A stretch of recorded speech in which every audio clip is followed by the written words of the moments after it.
right, we have in the studio to join us to analyze some of the stories we have this morning, Sir Choka Nabife. Good morning and welcome. Good morning. Public affairs analyst, as well as Mazi Chukwuma Opalezuku, also join us in the studio. Good morning. Good morning, my brother. Dalon. Together we'll be looking at the papers and look at the main stories that are flying this morning. We'll start with ABS website. On ABS website, Anambra Assembly moves to outlaw building on drainage channels. NDLEA arrests 16 suspects for illicit drug offenses in Anambra. Ohaneze Ndibu commends Anambra Chapter President Okeko Ogene for transparency, accountability. Anambra Internal Revenue Service restates tough stand against illegal revenue collection. Let's begin with the move by the Anambra State Assembly to outlaw building on drainage channels. Finally, the fight against people who build illegally at least will have a backing of the law. How do you say this? When I saw it, I thought it had long been in existence because it's very, very belated. Not just belated. How can anybody, in any sense, by environmental laws, by cultural conduct, by societal ethos, build on a drainage channel? You know what a drainage channel means? The place where water passes through towards the collection point, be it in a valley or in a manhole or any dog there. So that is actually a disservice to yourself and to the community. So if it is about moves now, moving is well overdue. I wrote a book in 2000 in collaboration with Heinrich Böll Foundation, Germany, and the Green Party of Germany. The book is called Mbize, the Rage of the Red Earth in southeast Nigeria. While I was doing that research, as at that time I was based in Lagos, and they commissioned, engaged me to write that book and do a short film on it. You can't believe what I saw. When I did the research work for the book, I found out that, yes, we had huge erosion sites in other parts of the southeast, but Anambra had over 80% of the stuff of the erosion site. When the panel from Germany was asking me about this, they asked me, do you have laws against environmental abuse, like this, building on channels and others? I said, of course, we do have in the country. Anambra, that is the headquarters of Mbize, of erosion, should not only have law, but have even edicts that trickle down to the communities that are so stringent, because that is our biggest undoing. Nature just brought it on us. We are not going to be waking up just now. We should have woken up long before now to check it, because I don't see anywhere nature is doing the havoc environmentally as much as this. And a human being that has faculties of a human being will build on the channel, and you want that building to stand, even if that person is the grand caddy of the World Bank. All right, let's move to Daily Times now. There are stories also there. Governors back federal government on legislature, judiciary autonomy, pledge to ensure full implementation of financial autonomy to states, legislature, and judiciary. Say it will ensure Nigeria attains highest level of transparency, openness in governance. Federal government expresses worries over meeting revenue projections. Supreme Court decides eligibility of Zamfara APC candidates May 24. The issue of legislature and judiciary autonomy has received the backing of governors. What are we seeing maybe with this backing? Yes, I will commend these efforts of the federal government to propose and support the independence of the several arms of government. Number one, it shall enhance governance in Nigeria. Because when these arms are now subjected under another, they can never function well. They become puppets rather than disposing their constitutional responsibilities. So it's a welcome development. It has been long expected. All right. Sir Nabife, what are the things you are foreseeing in the full implementation of this local government and judiciary autonomy, legislation and judiciary autonomy? How do you feel Nigeria will grapple with this at this level of their democracy? What are the challenges you are foreseeing? The gains, as my colleague had said, are there. They are immediately foreseeable in the sense that it's expected that where there is more funding, there is also supposed to be more activity, and there's also supposed to be more development, and particularly in the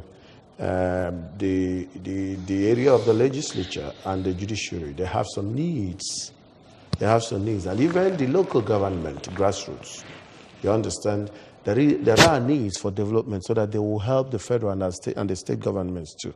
But also, we always notice some challenge with people who are very, very technically oriented. You know, you have to have the entrepreneurial spirit that drives the executive to be able to move, to drive home some changes and development oriented things. If you have a place where people only are more interested in their chores, maybe debates, as in the legislature, the oratory, the grandstanding and playing to the gallery, or where you have, if you go to the judiciary, where somebody is more interested in the legalese of issues and the legal whatever, good as they are. But then there are some infrastructures there. There are infrastructures there, there are facilities. There are some things that require some executive drive. There are some things that require some leadership that is beyond the sophistry of your professional end. So we need more leadership in those arms, like also in the local governments and the grassroots. You ask yourself the quality of the leaders of the counties and the locales. The local government over time have continued to have people who don't really know that they are a government, who don't really exercise their leadership. They actually become dispensers, where they're actually supposed to be drivers of projects, implementers of projects, and implementers of change. Is it actually their fault or how the system has made it to be? Partly their fault, partly how the system is. Okay. Because I have examples as a journalist. I can still remember within my period of operation, I can still count at least, I recall at least 6 to 7 persons who had manned local governments who distinguished themselves there. And it is by dint of the efforts that they did as manners of resources in the local governments that made them rise. Almost all the 7 persons rose beyond the level of local governance. So it is also, you must have the acumen for leadership.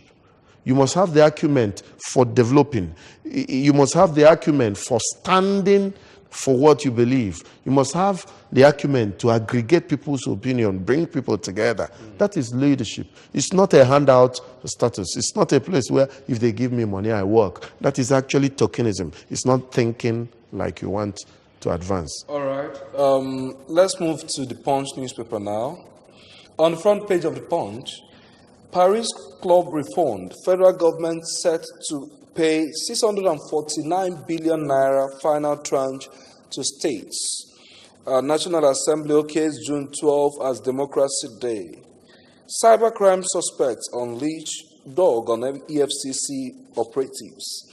Kwara lawmakers arrested, or Kwara lawmaker elect arrested for 26 million naira property scam. Lagos Abeokuta Road, residents groan as contractors stop work. How legislative aids petition handed NAS clerk, others in EFCC net. INEC postpones Bayelsa Kogi governorship polls to November 16. And those are the major stories on the front page of the Punch. Yesterday, the National Assembly, led by the Senate, okayed the June 12 argument as New Democracy Day. Let me come to you. As a young person, do you feel this law at this point in time actually addressed the issue of democracy and truly imbibing the tenets of democracy, where the power lies on the people? To me, as a young man, it serves as a monument to keep us in the remembrance of what happened to our democracy on June 12th, so many years ago. But to me, it doesn't change anything, nor affect, nor enhance anything in our democracy. It only serves as a monument.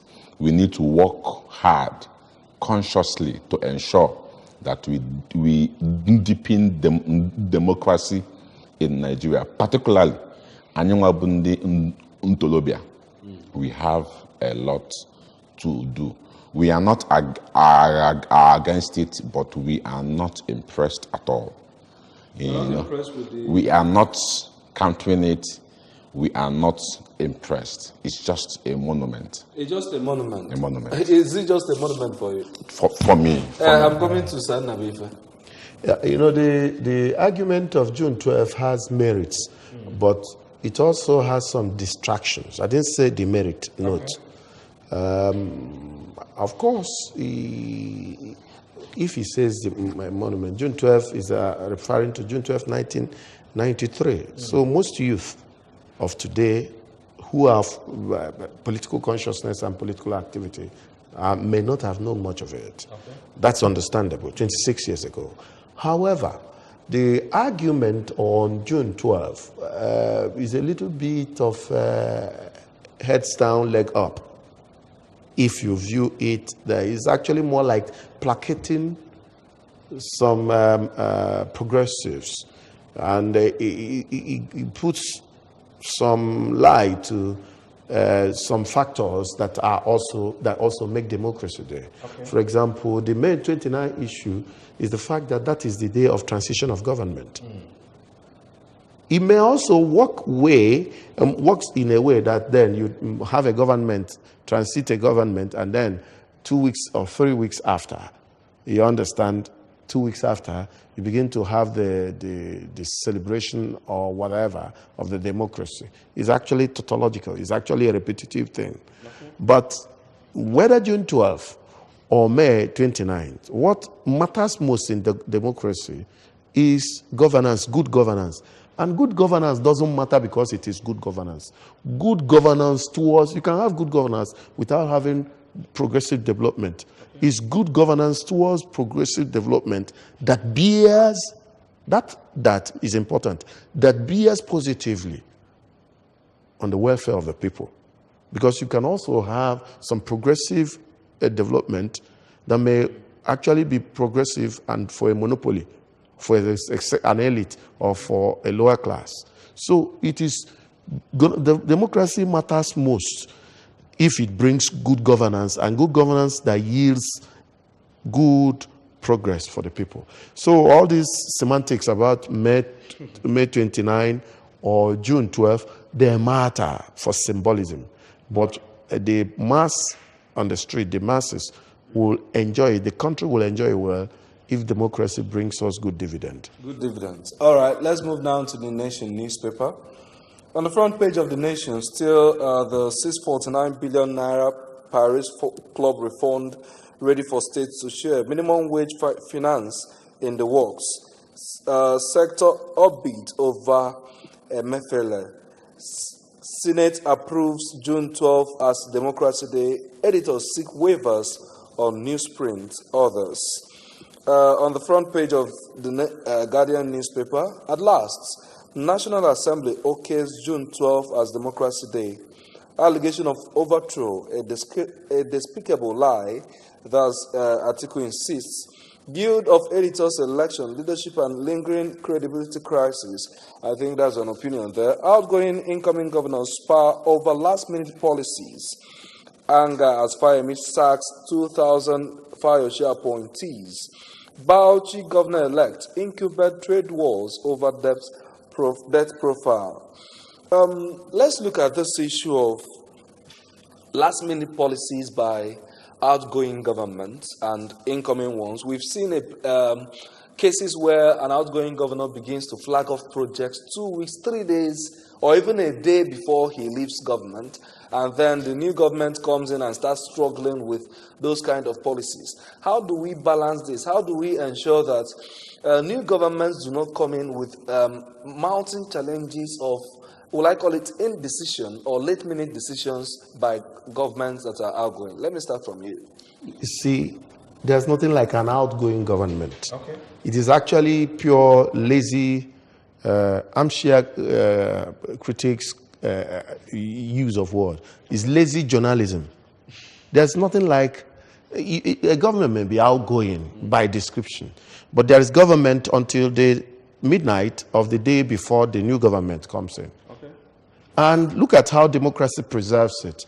The legislature doesn't start the day they swear in the governor. Yeah. It starts a week after. Okay. So it is that continuum.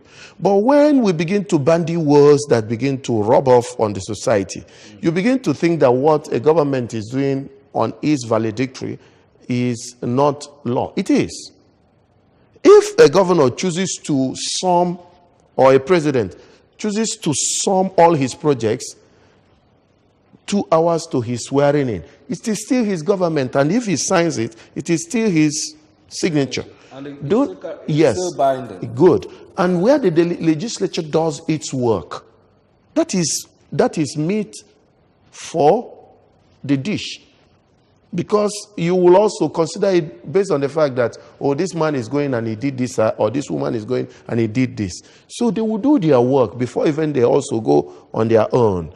However, we can't do this without knowing our society, how it has bent, because it's believed that people will bend things to suit them. No problem. If you have that, consider it on the merit. Was the due process taken? Like this sack of workers, are they citizens? Okay. Did they qualify for the job? Was the due process taken? You understand?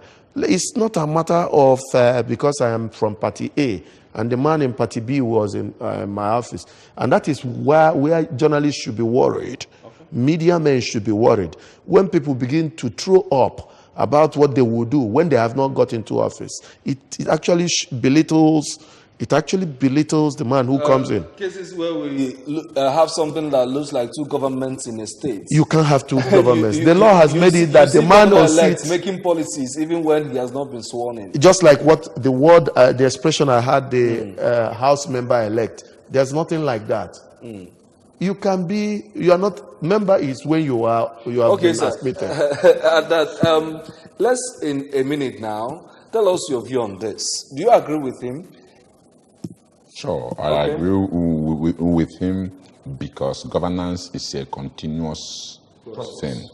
Even if it's a second to your handing over, your signature remains the signature of the executive governor or president. So it's a continuous thing. If a governor maybe sentimentally flags off many projects to create more load for the incoming, it's a responsibility that must be faced with and shouldn't be spoken of as if it's an evil done to him. No. All right. Thank you, Mazi Chukwuma Opalezuku, for joining us this morning. And Sir Chokannabife, thank you for coming.